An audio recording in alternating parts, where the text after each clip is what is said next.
Hush hush, she's a 90s star. Hush hush, HK doesn't wanna give you a word. Hush hush, that's why I bought a Turkish clone.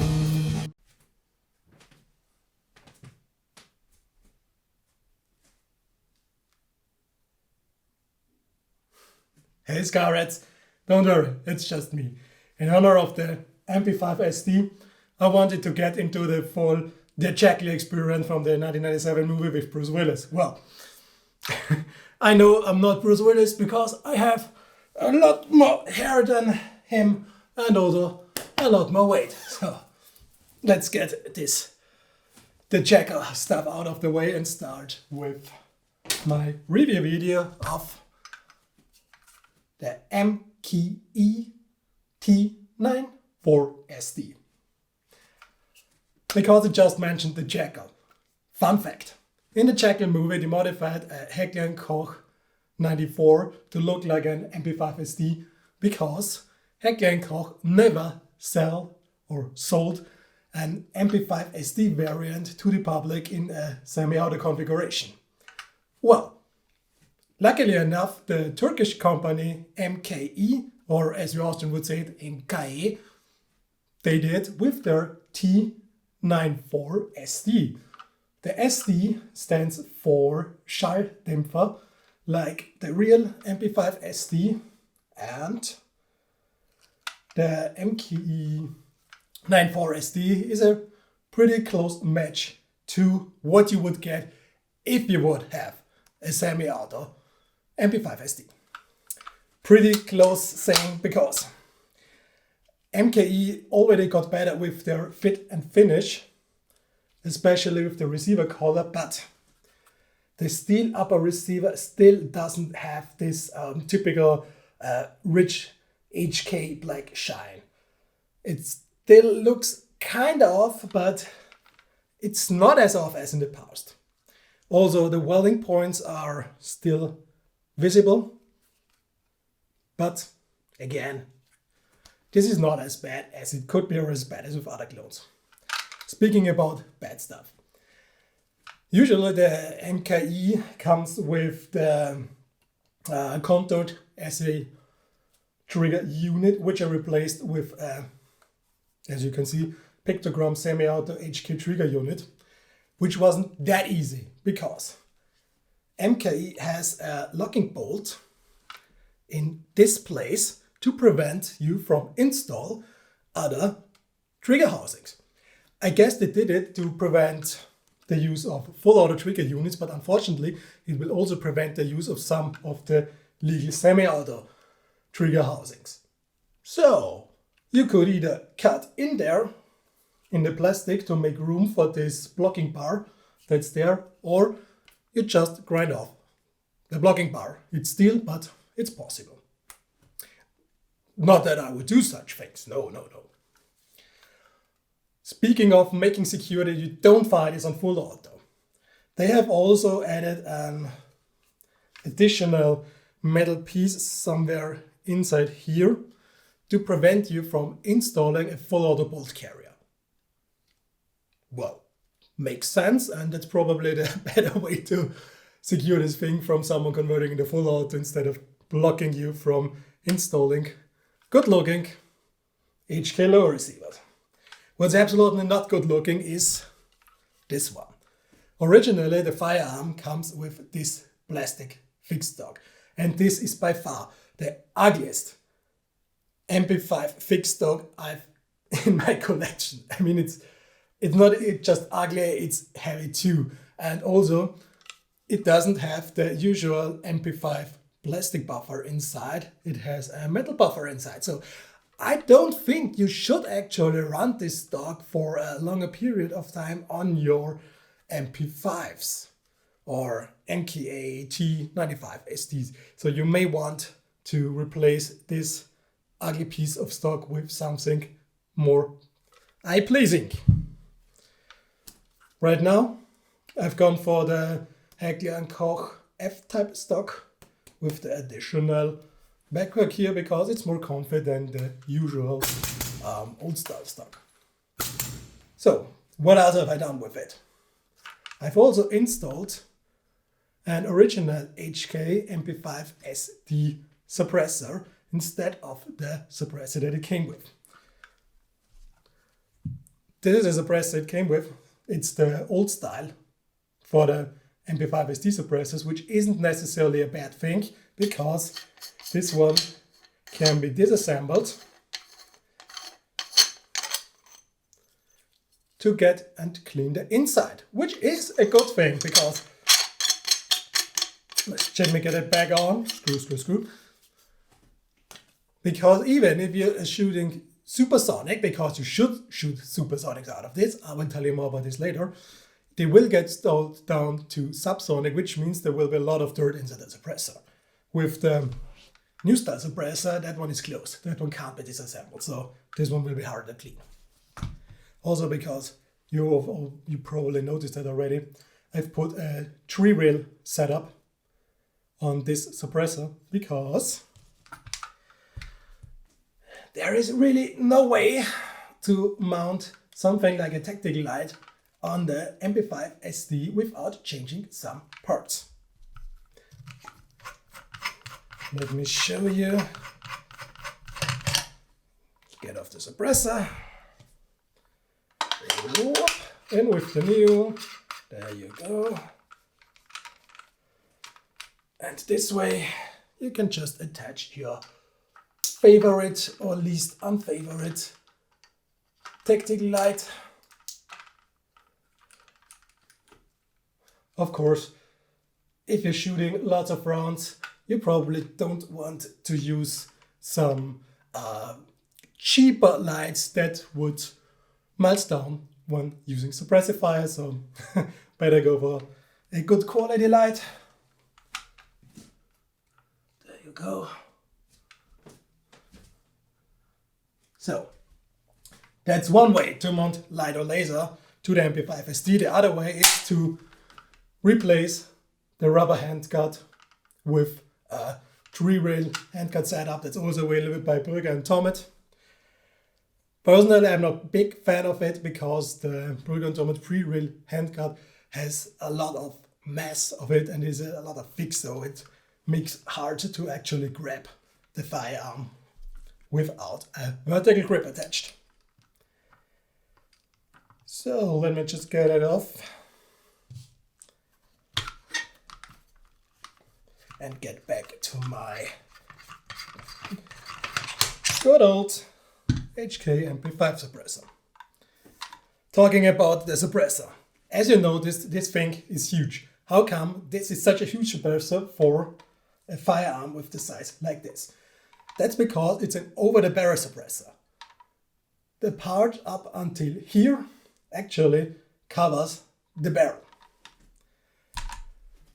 Why did they do this? That's because this barrel has ports in it. About this position, there are itty-bitty tiny little holes inside the barrel all around it that make the gas bleed out. Why would you want gas bleed out? Well, reason for this is you can shoot supersonics, and when shooting supersonics, it will get slowed down to subsonic speed, making this firearm more quiet. You may ask, why would you need that? Just use subsonic loads. Well, back when they designed this weapon, subsonic loads weren't frequently available, and the MP5 also, the older MP5s also had problems with anything differently shaped than the usual 124 grains supersonic 9mm loads. So the logic idea was, let's make something that gets them down to subsonic speed instead of just making a firearm that runs good with subsonic loads. Smart back then for the time, not so smart for this time. Why am I saying that it's not so smart for this time? Because if you have a standard MP5 with a modern suppressor and use subsonics, the normal MP5 will be much more quiet.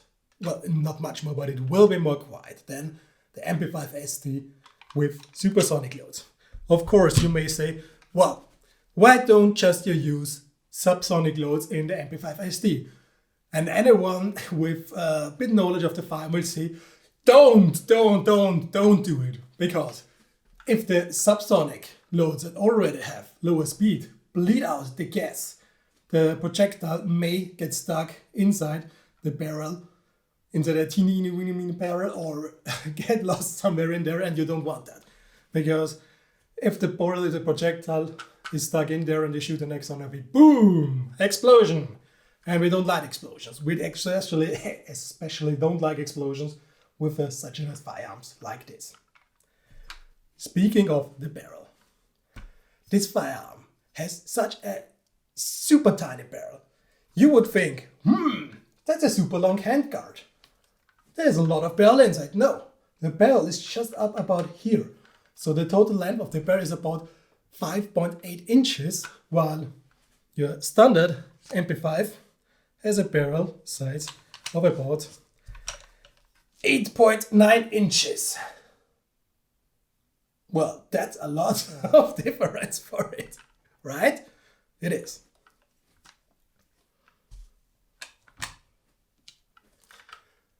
What does that mean for the precision of this firearm? Nothing at all. If you run it for the usual 25 to 50 meters, it will still get a very good group with pretty much the holes touching each other. Because, come on, it's 9mm. Even if they get slowed down to subsonic, it's 9mm, it's a precise firearm. You have a good comfortable stock, you have a very good grip. I know this may look cheap, but it gives you a very good grip on the handguard, and you can really dig in. You actually don't have to dig in if you want to, because this is the one MP5 variant with the lowest recoil of them all.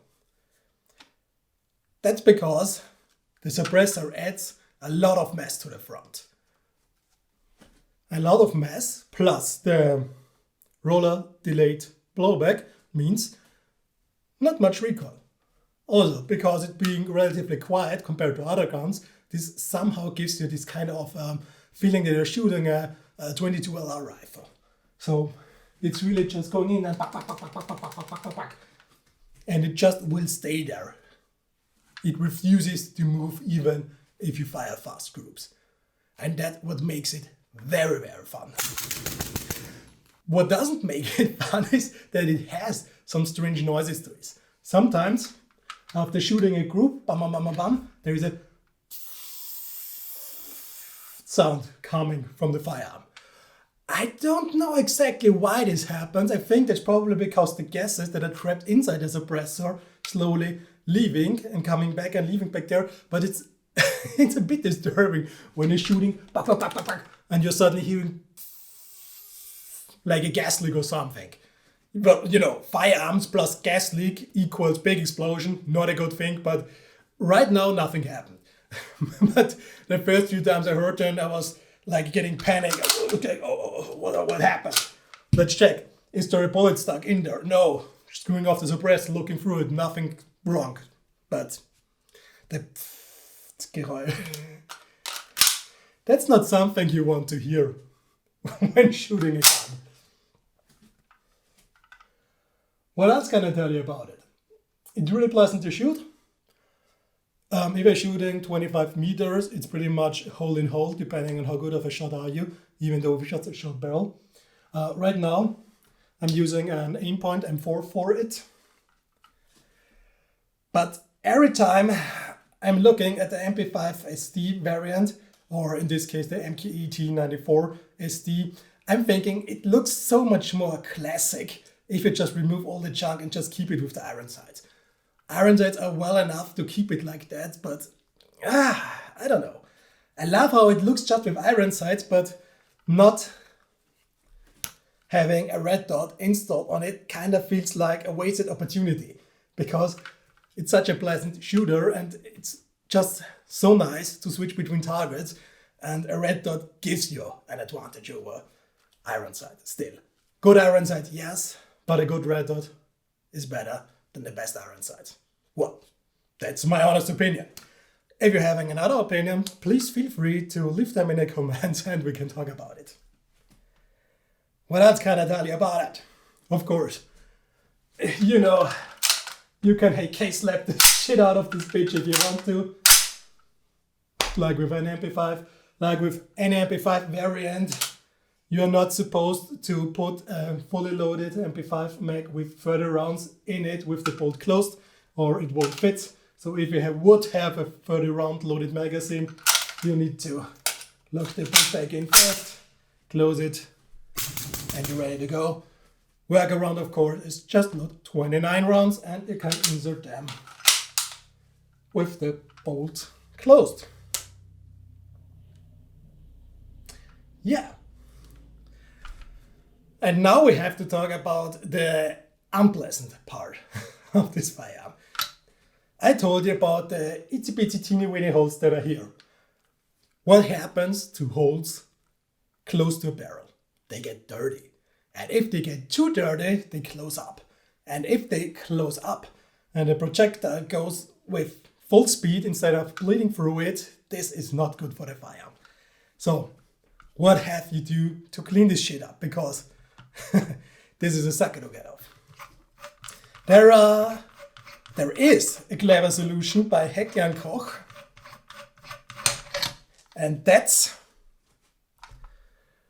this little brush. See the metal teeth inside the brush? You just take this brush adapter and screw it to the back of the suppressor, and suddenly you have something like a cleaning rod. So the idea is to take this,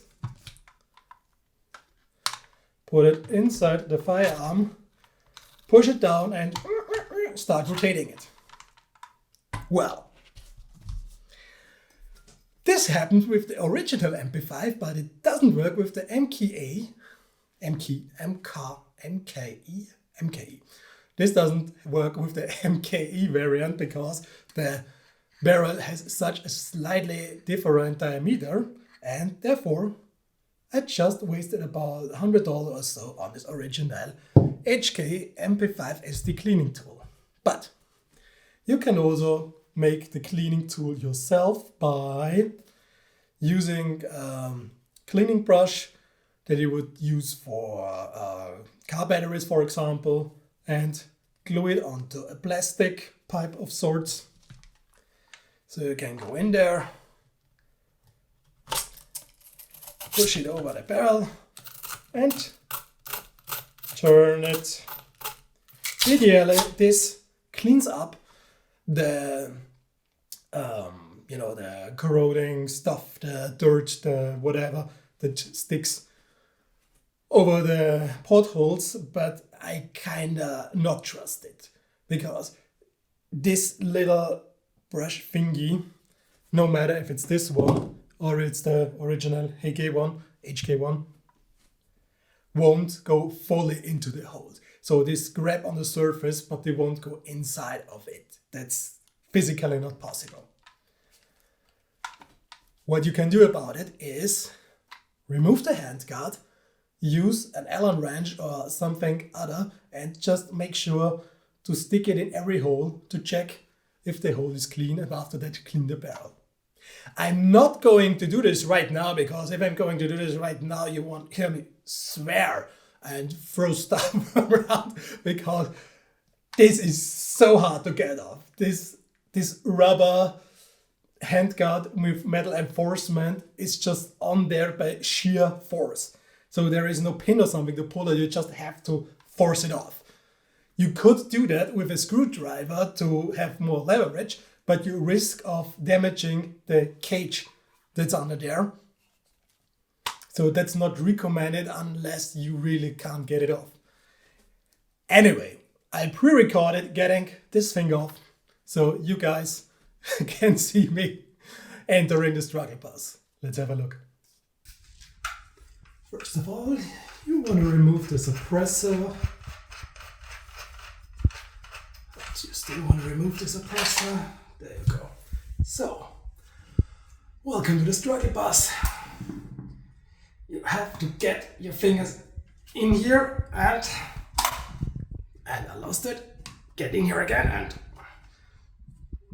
pull like your life depends on it. Oh, there it goes. Almost there, almost there. Yep. Try to turn it once it's a bit loosened.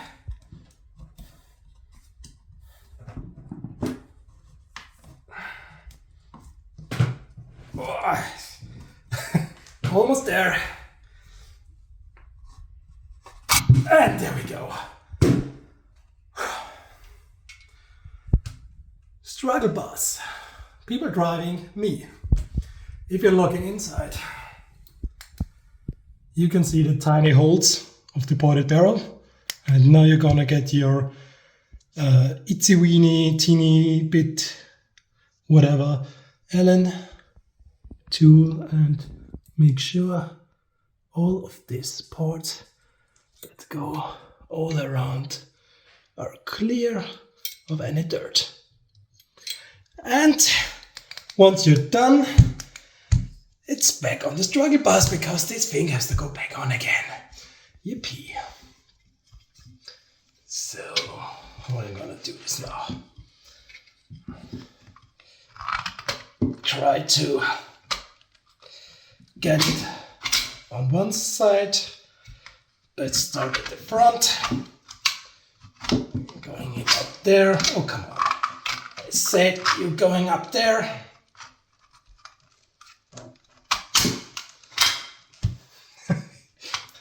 Told you it's a struggle. And now, be careful to have not your hands up close because it's gonna snap in. There we go. No shaky, no wobbly. Yippee. Another hand guard removal and putting back on. Survived. Call me veteran.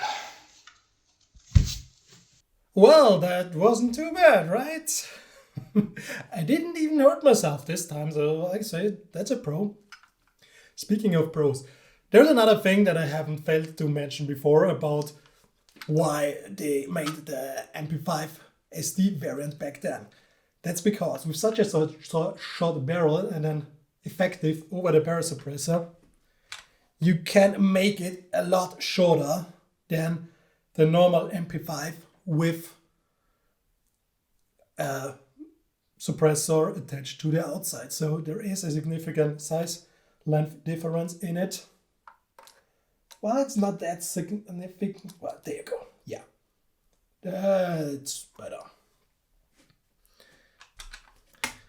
So shorter firearm suppressed makes it good for an entry submachine gun for special forces. That was what it was meant to be. Used by the GSG-9, the KSK, the Navy SEALs, whatever, and seen in lots and lots and lots of movies that probably made you somehow always want to have an MP5SD since you were a child. At least that's how it happened to me. And because I mentioned the Jackal, that's just one of the movies I remembered it most prominently inside, with the scene where Bruce Willis just sitting behind the couch waiting for the agent to get cover on the other side of the couch, slowly putting the suppressor between the cushions and giving it a single shot.